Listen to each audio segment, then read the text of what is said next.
Salutations, respected viewers. I am George from Ireland. Here I am at 165 Railton Road, Brixton, London. And Brixton is the centre of the black community in the United Kingdom.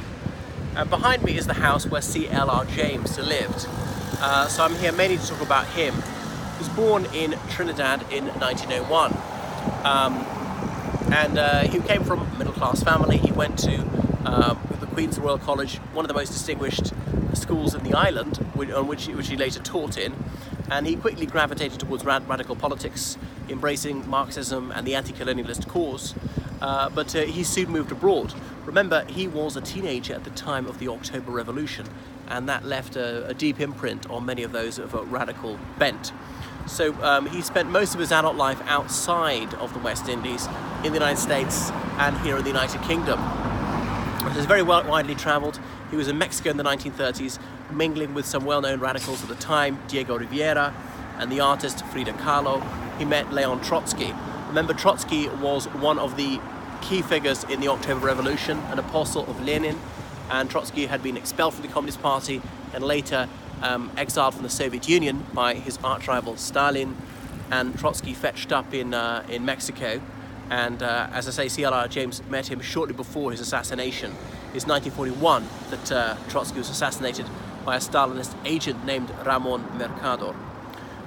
So what else? So C.L.R. James, he was in the United States in the late 40s into the early 50s, embracing radical causes. Jim Crow laws were very much in force. Informal segregation was still frank in many of the northern states, so it was a bleak situation. He felt communism offered a better world for the ordinary working person, but he became disillusioned, feeling that many Americans were really wedded to capitalism and didn't seem to mind these structured inequalities, even when these afflicted the white working class as well. And that the bourgeoisie was so effectual in dividing the working class, in pitting whites against African Americans. So he was no longer allowed to stay in the United States because he'd stayed longer than his visa permitted, and he came here to the United Kingdom. Remember, Trinidad and Tobago was still a colony till the early 70s, so there was almost completely free movement within the Commonwealth. Trinidadians had the right to live, work in the United Kingdom. So he came here, and he's best known as a writer, writing Beyond a Boundary, which is partly about cricket, not my favourite sport, but about the interplay of race, culture, identity and sport. How is it this quintessentially English sport has been embraced by other people, often they really dislike British governmental policy. Racial discrimination was an issue that he tackled a lot because, of course, it impacted on him.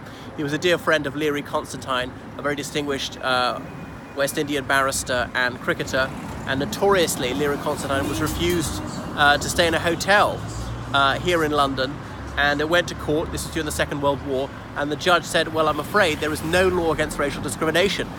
People can be outright racist in their refusal to serve you, and there's no law disbarring them from that. Anyway, this is only later addressed in 1967 with the Race Relations Act. So C.L.R. James stayed here more or less till the end of his life, became a very well-known figure, more or less the grandfather of the black community here in the United Kingdom, and well known to many other prominent activists. For instance, Darcus Howe, an Antiguan journalist who lived here, helped found Race Today in that very building. And this building is now an advice centre. You can see images there of various ethnic minority people most of who had an association with Brixton, who became well known in campaigning for racial equality and other causes in the area. So Brixton was quite a hotbed of radicalism. If you go back to the 40s, it was almost exclusively white.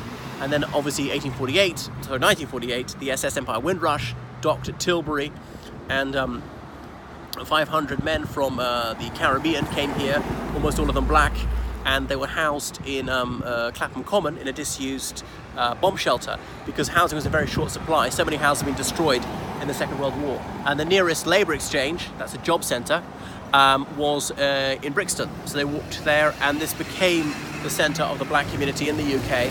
And there was chain migration. This man brings his wife, and she brings her sister, who brings her friend, who brings another couple, and so on. And there's safety in numbers because there's a lot of outright racism at the time, So by congregating here, the black community can be the majority in certain streets and eventually in Brixton, and therefore feel secure.